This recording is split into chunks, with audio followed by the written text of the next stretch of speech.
I need to make a sound.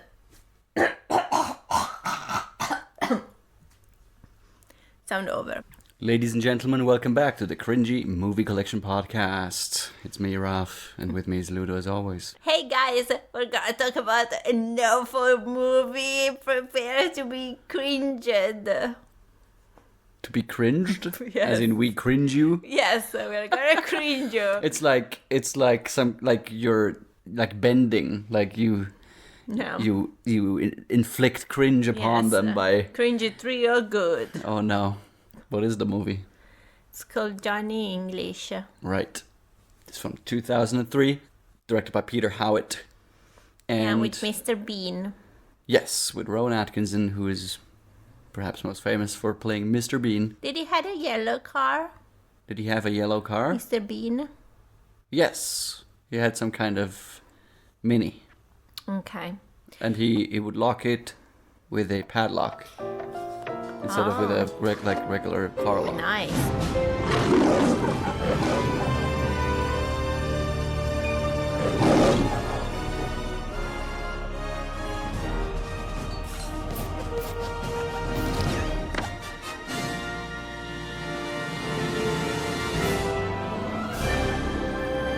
It's strange, like, that I saw this movie back in the day at boarding school. We weren't really allowed to watch movies, but every now and then we would be like shown a movie like on a Sunday or something.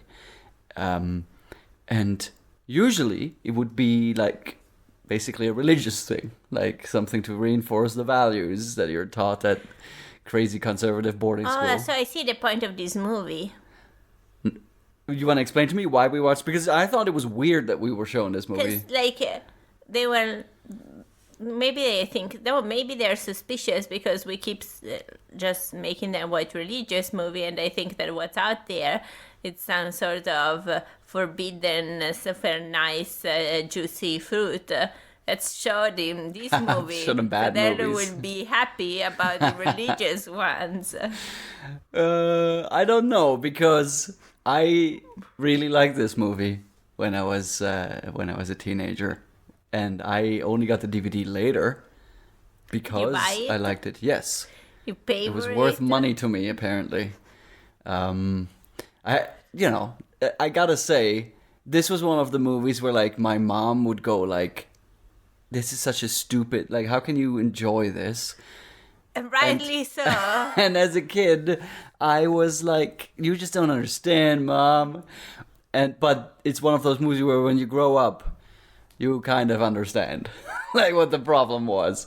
You know, like it's one of those things that is pretty juvenile, and thus it will appeal to maybe like a 14-year-old boy, but not so much a regular person. So I think I had the same when I was like younger with like very violent scene. And I was like, "How can you watch this?" And I was like, "You don't understand." And now, Like you don't understand the dramatic relevance of that. yes, but now I see that some things is just like for the sake of showing violence. It's time to talk about what this movie is about. Give us a brief summary of Johnny English. So he's a detective. Johnny English, Yes. played by Rowan Atkinson. Yes, he's a detective. No, he's not. He's a police officer. No, he's not. He's a clerk, low-ranking member of MI7. Okay. What is MI7? Isn't it MI6? Secret agency. Well, I'm not sure if MI7 even exists, but maybe the idea is because James Bond is MI6. Okay. It's MI7. So, he's an employee of the Secret Services, and for some reason, because of his fault, everybody dies. All the actual agents die. And he's the only one standing.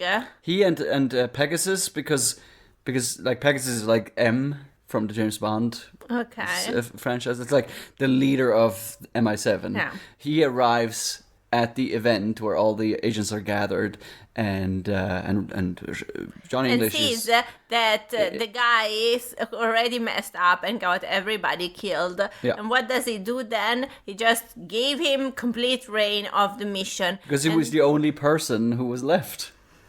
That's not like that. import somebody. Like, just ask the French. No, if you they can't had get somebody. you can't get foreign intelligence to do your secret service stuff. I'm not saying that Speaking this of movie makes a lot. I'm French, not saying this movie makes a lot of sense, but what you're saying makes even less sense. Speaking of French, But we there's don't- this French well- guy, and he has a prison Yes, it's a prison magnet. magnet. It's It's not prison. What is like prison? Yeah. Yeah, he owns a bunch of prisons. His name is Jail. Pascal No, it's Sauvage, prison. which of course is funny because Sauvage means savage Yes. in French, and also he's played by John Malkovich, who's having a lot of fun. Oh, that's John Malkovich. We really have to watch Being John Malkovich just to educate you a little bit. I want to watch this movie. Let's watch this and not talk about this awful. Should we just do a watch podcast where Yes. we're just watching a different movie instead of the one we promised Yes, to talk because about? I don't like it. No, we have what established happens? that. John Malkovich is a prison magnate, and he has this plan. He wants to be king to make the Britain a giant prison. And for some reason, since he kills everybody else, Johnny English is the only one that can stop him. And at the end, they have a lot of back and forth, and the guy really hates Johnny English.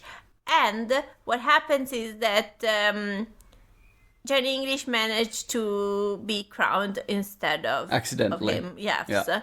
And this is how he solves the problem. Yes, he kind of stumbles his way through that situation because he's more of a nuisance to Sauvage than a threat. Yes. And I think that comes across really well in Malkovich's acting.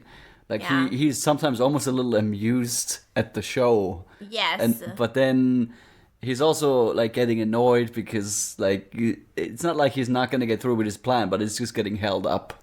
And it's like it's quite funny, I think, the idea that this super incompetent special agent has to try and accomplish this really important goal. And it seems like Sauvage doesn't even really make an effort all that much. Like, he doesn't protect himself well against espionage. It's just, like, if someone competent was around, this plan would fail almost immediately. This is why he decided to kill everybody. That was the easier way of doing Yeah. it. Yeah. So, people, do you know what I'm wearing right now? Nothing.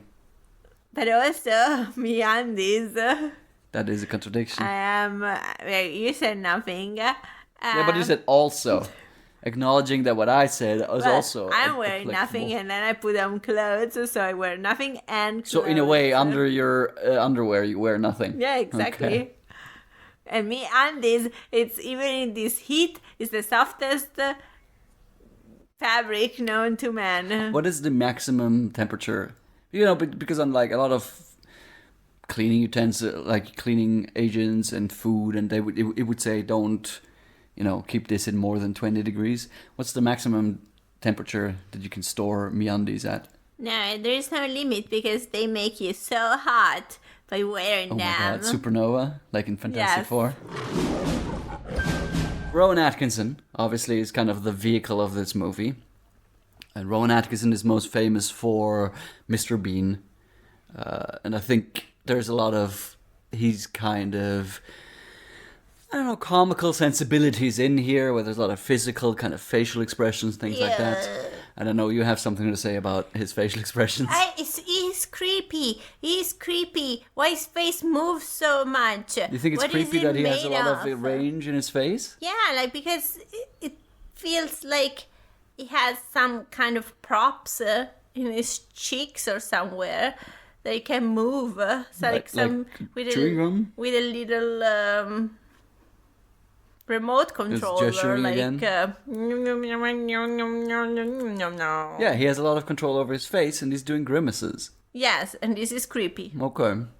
It shouldn't be allowed. I also think that a lot of it doesn't work, comedically speaking. Like, it's just a guy making a face. And it's not really that funny. But I do think it's, it's like iconic, his expressive face, like it's... I don't like it. It's scary. Yeah. Like expressive faces are scary. I don't do well with faces. I don't Okay. like looking at them. Other than that, what do you reckon, like, of Rowan Atkinson's performance? Like, his kind of arrogance that he portrays a lot, for example, where you as the audience member know that it's completely misplaced. Yes. Like that comes across as genuine. It reminded me of Inspector Clouseau of the Pink Panther, but I think that the French inspector is way better because he's way more oblivious to the fact that he's incompetent. While I think that Johnny English kind of see that he's incompetent, and He sees the results of his work at least. Really arrogant, and this makes him a jerk. What do you think of Ben Miller, who plays Buff? Like the Like the competent agent who is kind of subservient I to like Johnny him, English. but I don't know why I admire him so much. Like, why The does strange he thing is, listen to he him? seems to be his assistant, Yeah. but he also seems to be a really competent agent to the point where you must ask, why is it Johnny English who is in charge of these missions? You know? Yes. But yeah, I like Ben Miller. I think when I was younger, especially, like, I was very impressed with his kind of... He's so likable. Like, Yeah, and I like his facial expressions because a good facial expression range is when the people don't have to speak in order for you to understand what they're thinking. which is a good point, because Ben Miller's line, like 80% of his lines are, sir?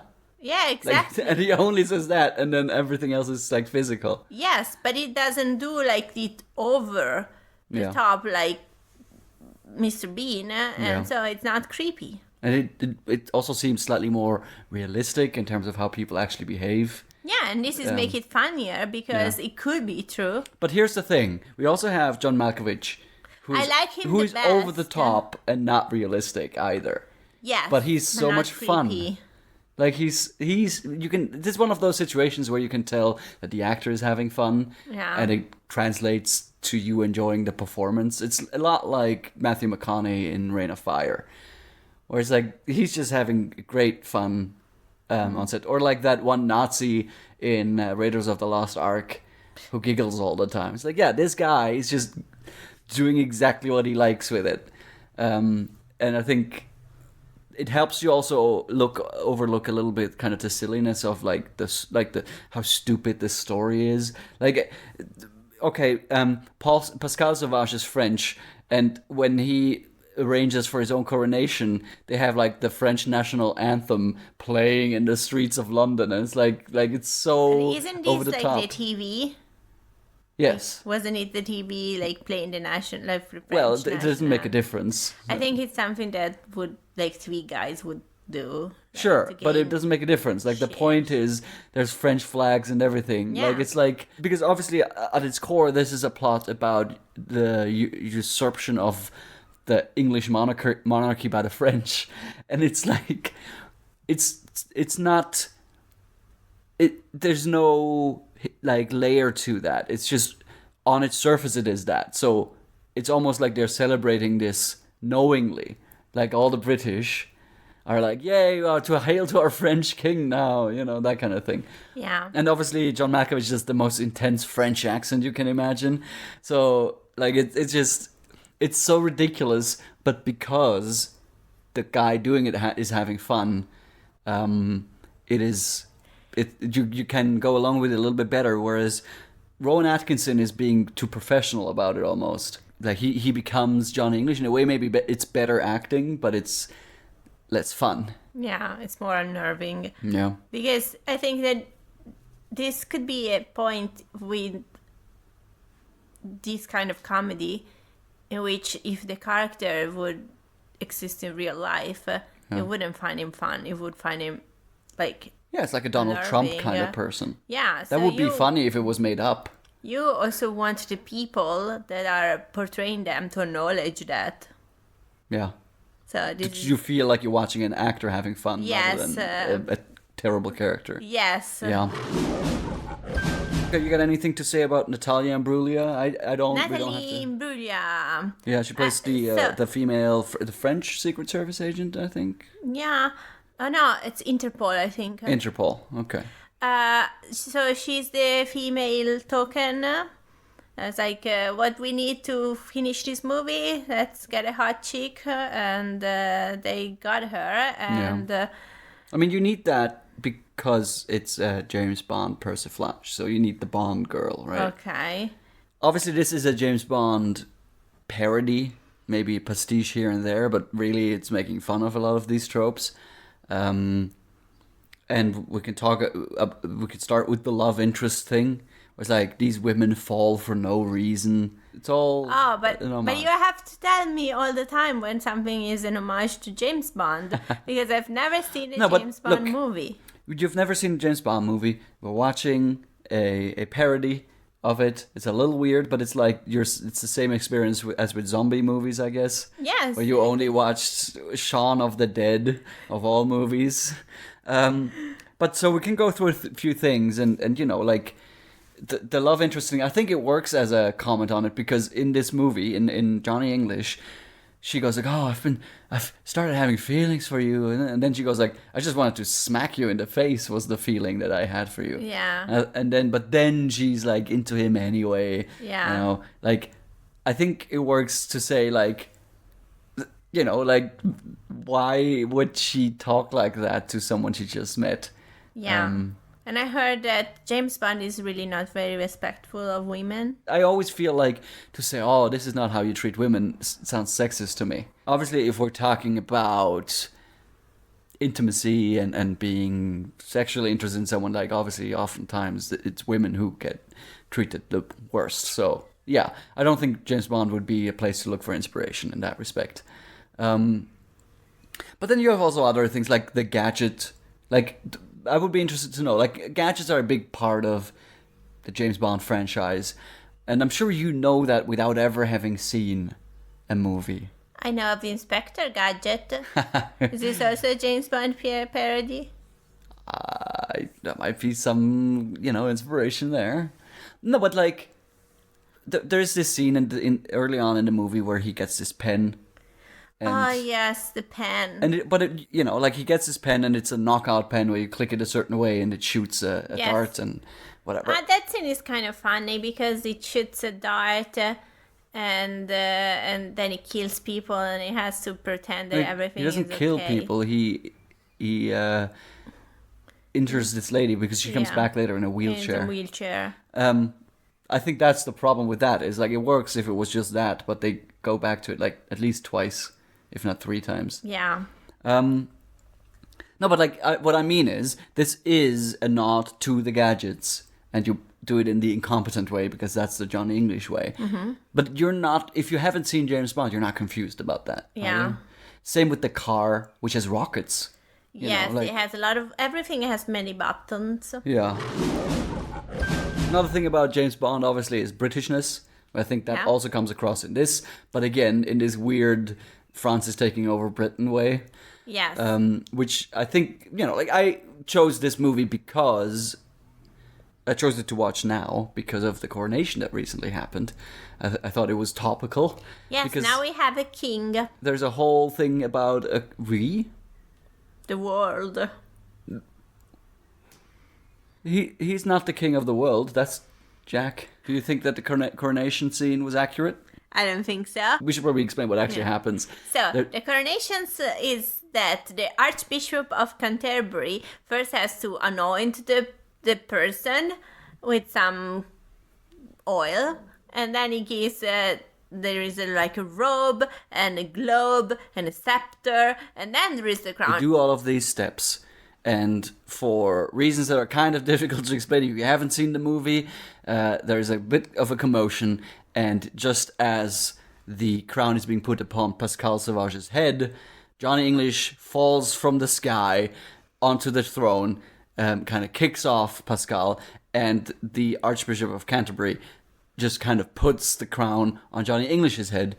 And there's a suggestion that now Johnny English is king because of that. And like everybody that is watching the coronation just accept it. There is this like hint about the fact that they didn't really wanted a French king, so they're kind of glad that something happened. Especially because over the course of the ceremony, he starts to act like more and more of an asshole. Like, Yeah. he really just gives up on the charade that was barely even there to begin Yes. with. Yeah. And at the end he does threaten, like, the Yes. like, he pulls out the gun on Yeah, the these bishop. also shouldn't be legal. Like, can you just, like, hold someone at gunpoint and go, crown me king? Yeah, Like, exactly. Johnny English has this obvious suspicion that Sauvage might be behind all the stuff, especially the theft of the crown jewels. Yeah. I think the reason why Johnny English thinks it is because he's French, not because he has any evidence. No. He's He just doesn't like an like idiot. French people, Yeah. so of course the French But guy this just is happens the to be villain. right. Yeah. But Sauvage is also close with MI7, and so the head honcho at MI7, whose name is Pegasus, forbids Johnny English to investigate Sauvage. So he has to find a way to sneak into the Westminster Cathedral to try and stop the coronation. And the way that he does is he just knocks over the Archbishop of England, or anyway, some kind of clergy figure. Like the of head of England. the English church or Yes. something, yeah. And he just wears his robe and pretends to be him so he can get closer to Pascal Sauvage in the coronation. But then what happens is that the ceremony goes like, is the head church of Ireland agrees with the coronation, and they have to say yes, and they go Northern Ireland and Wales, Wales. and Scotland. It's where Johan Griffith comes from. There's a glottal stop there. Johan Griffith? No. Oh. But he's alive out there. Nice. It's like the 6 Degrees of Titanic podcast, where we just try to bring in as many connections to Titanic as we can. Anyway, so and then Scotland, there is a glottal stop there. Scotland. Yay! Yeah. I have this kind of weird For Scotland, fascination I do. with glottal stops. Oh, I agree. What does he say? Something like that. Yes, and then they ask the Archbishop, like the head of the English church, and then it's revealed that it's not the right guy. It's Johnny English, and he makes like a It's cool, big kind of. speech. I thought it was cool. He goes like, "For England, I don't." When they resume the coronation, nobody goes and fetch the head of the Church of Right. England After to ask. after they kind of yeah. get rid of Johnny English, who interrupted Yes. the whole ceremony, they Yes. just kind of continue. Yeah, as if, well, since we defeated Johnny English, I assume that the Church of England agrees. Yeah. And So in a way, Johnny English could have just he could have just like kidnapped whoever this priest was that he impersonated and just left, and they could not have done yeah, the ceremony. I mean, from that point on, the ceremony is over. Like, it's not legal. It's just like It's not complete. shenanigans. We should talk about the, well, let's call it humor of this movie. Because this is a comedy, or meant to be, but it's not very funny. No, because you know why? Because the guy has a creepy face. No, but isn't it also that it's just like, it's so juvenile? Like, it's the kind of humor that only appeals to a very kind of young, small group of people, particularly teenage boys, I guess. A lot of poop jokes and things like that. It's just like, Don't make me There's- think about the poop. yeah, and you know, like, just rude things, inappropriate things, and then some, like, here, like, you know, in his weird dream at the beginning of the movie, Johnny English has squeaky toys in his pocket so he can distract the dogs, and he goes like squeak squeak before he throws them, and it just is like, that's kind of funny, but Yeah. it's a very like mild, like, that couldn't carry a movie. There's not a lot of really good jokes in this, to the No. point where we kind of can't count them on one hand. So I was surprised that I laughed 2 times. At all. So. Yes, Okay. exactly. There is some stuff that works, but it's not enough to make 90 minutes, you know, funny. Yes. And especially because there's a lot of moments when you know that was an attempt at a joke and it wasn't funny. Oh, I didn't even thought that they were trying to do jokes. I was just thinking. That's what I was thinking. Yeah. Like, Oh my gosh, I have to endure. How long is still this movie? Yeah. But also, you were not really paying attention a lot. Like, I noticed, like, because this movie, for example, has a James Bond style intro, but the intro shows how incompetent Johnny English is as well, and he assembles his gun, and he forgets to assemble the trigger, and then he tries and goes to the meeting with Pegasus, and it's like almost a 2-minute montage of him getting lost, and those are like subtle little jokes, you know, like it's funny, but you have to like actually watch, and I know that you were already so annoyed that you were barely even looking at what's going on, and that doesn't help. I don't like to look at this guy. That's gonna make this movie difficult to watch. It was. I like so speaking of gadgets, there is a scene in which he tries to save the crown jewels from the Pascal Savage building. Mm-hmm. And he has these rings, and one of them has a truth serum, and one of them has a muscle relaxant, and he... And you already know where this is going once this is explained to you. Yes, and he kind of like gives the truth serum to the guy that should have received the muscle relaxant, and vice versa. Yeah. Vice versa. Vice versa. Is that Italian? Yes, okay. Vice versa. Vice versa. Fabrizio. You're so proud. You can't see her face, but she's so proud right now. I'm so cute. Jesus, you're not allowed to say that about yourself. Okay, we'll be right back. There should be like technical difficulties music, you know. Like a little thing. We'll be right back. So, okay, what's your point about the muscle relaxant? Okay, the muscle relaxant. Mr. Bean gets a muscle relaxant. Johnny English. Yes, and he's like all relaxed, so he's not able to talk right. But for he can some make weird reason, sounds. He can go. Yes, and he can communicate with the other guy that got muscle relaxant, making the weird sound. Like in fact, the scene is Johnny English is trying to tell Boff something, like, and he goes like, "What, sir? I don't understand, sir."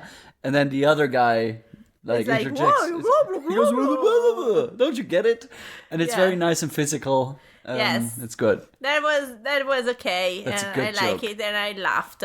Especially because you didn't expect that. Like, because it's so obvious that it's gonna confuse the things, and then he's gonna hit himself accidentally with the muscle relaxant. Like, these are very obvious jokes. Yeah, and you didn't expect the not obvious joke after what you've seen so far in the movie. Yeah. One thing that I think this movie should get credit for is that, you know, this movie is kind of cheap. It's got cars, and it's got fake guns, and it has one kind of airplane scene, you know, and other than that, it's just like simple. Like it doesn't rely on big action set pieces or effects or anything like that.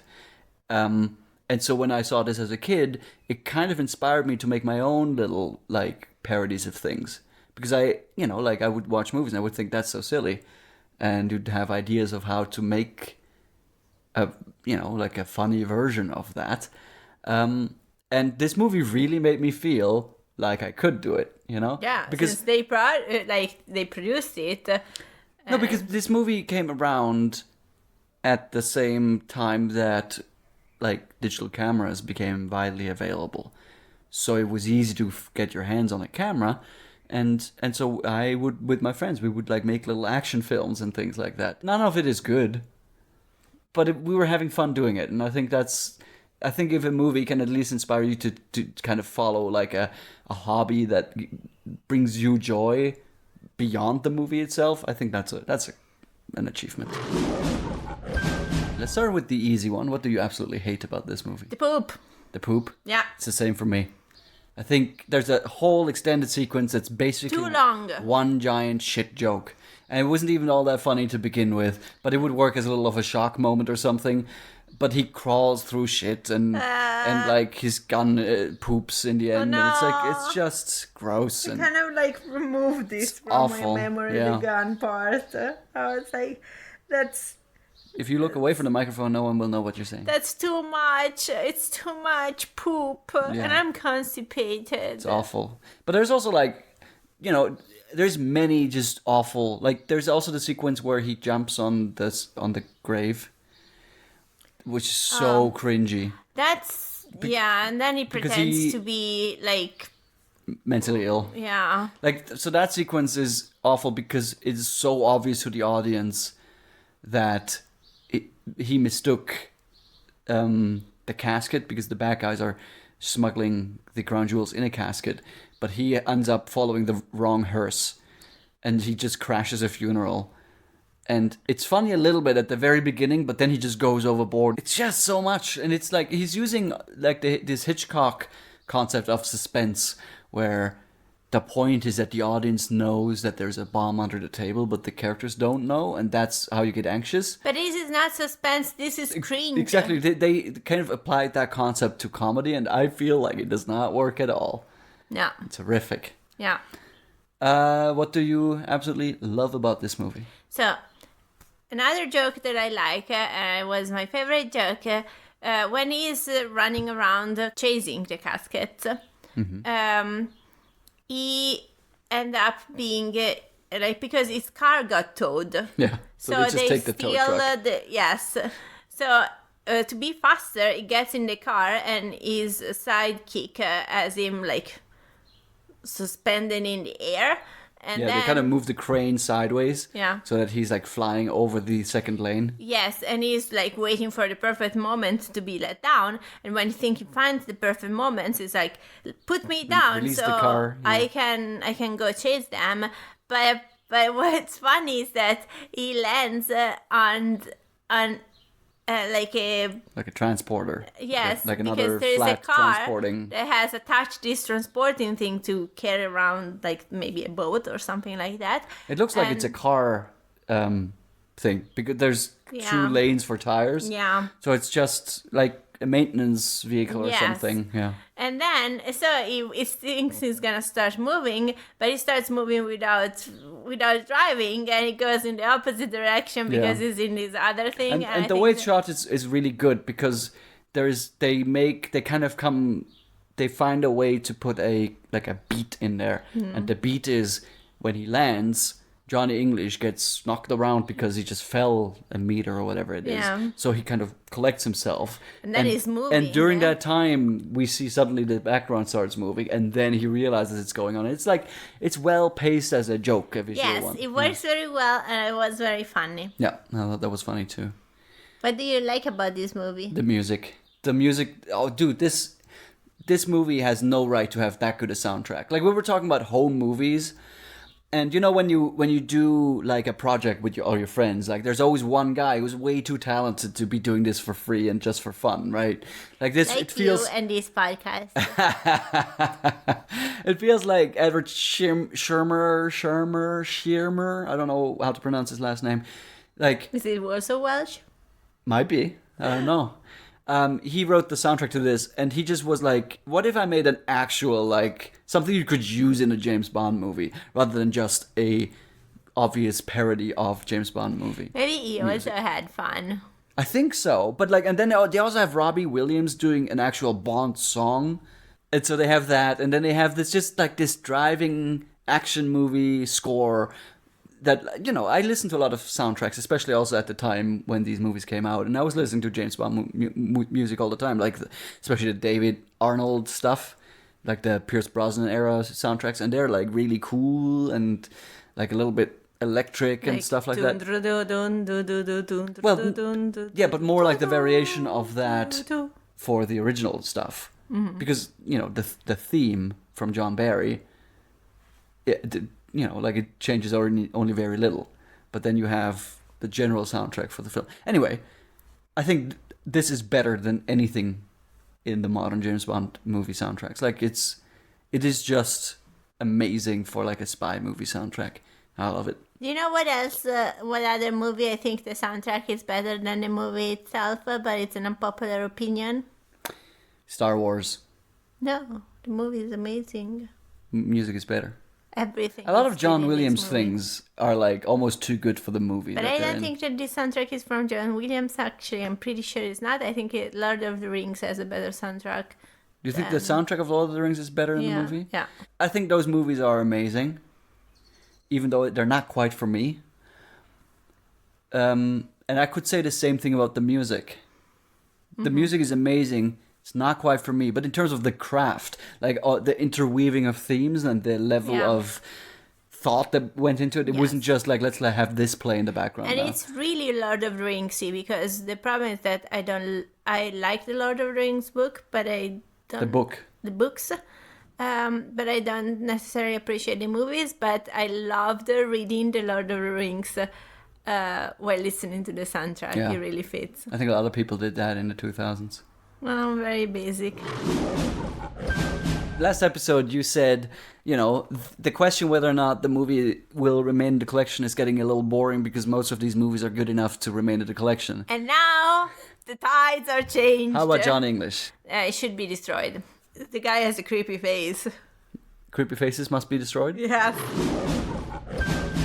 Next episode Oh, no, on the I'm so podcast scared. Arena is gonna be Indiana Jones and the Temple of Doom, and everybody knows why we're going back to Indiana Jones around this time. It's because of Dial of Destiny. It's That's coming out. because we need a good movie And now. I've already heard that the reviews are bad, so that's a shame. So we're gonna go back to Temple of Doom, which for a long time, for a lot of fans, was considered the worst Indiana Jones movie.